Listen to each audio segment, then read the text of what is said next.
నచ్చలేదు, నీ ముఖం నచ్చలేదు, నీ దగ్గర పైసలు లేవు అని చెప్పి నువ్వు బ్యాడ్ టైంలో వదిలేసి వెళ్ళిపోతుంది కదా.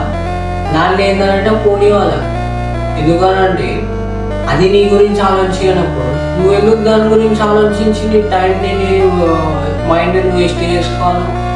పోతే పోయింది, పెద్ద చెత్త పెద్ద ప్రాబ్లం పోయింది అని చెప్పి లైట్ తీసుకోవాలి. నువ్వు అనుకోవచ్చు, కొంతమంది అనుకుంటారు లైఫ్లో, అరే ఇది నన్ను వదిలేసి పోయింది, దీనికి నేను అవకాశం చూపించాలని చెప్పి కొంతమంది అనుకుంటారు.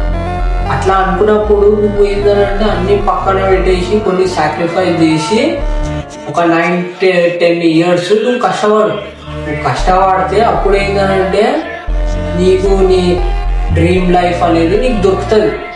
అప్పుడు అదే ఏదైతే నీ ముఖాన ఉంచేసి పోయింది, నీకు నువ్వు వద్దు అని చెప్పి నీకు చెప్పిపోయిందో అదే వచ్చి నీ కాళ్ళు పట్టుకొని నీకు బతికినాడుతుంది, నన్ను పెళ్లి చేసుకుంటావా అని చెప్పి.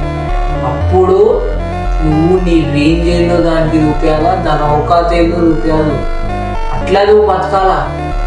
లేకపోతే పోయింది ఇది కాకపోతే ఇంకొకటి అని ఉన్నావు అనుకో, దీని చేతిలో కూర్చిపోయినట్టే ఇంకొక దాని చేతిలో కూడా కూర్చిపోతాయి. ఇప్పటికీ టైం ఉంది, అమ్మాయిల మీద టైం వేస్ట్ చేయకుండా మనీ మీద టైం అనేది వేస్ట్ చేయి. నువ్వు అమ్మాయిల మీద టైం వేస్ట్ చేసినావు అనుకో నీకేం రాదు, డిప్రెషన్ తప్ప ఇంకేం రాదు. అదే నువ్వు మనీ మీద టైం వేస్ట్ చేసినావు అనుకో నీకు ఇంకా డబుల్ పేమెంట్ వస్తుంది, నీకు లైఫ్ మీద ఇంట్రెస్ట్ వస్తుంది. అట్లా బతుకు.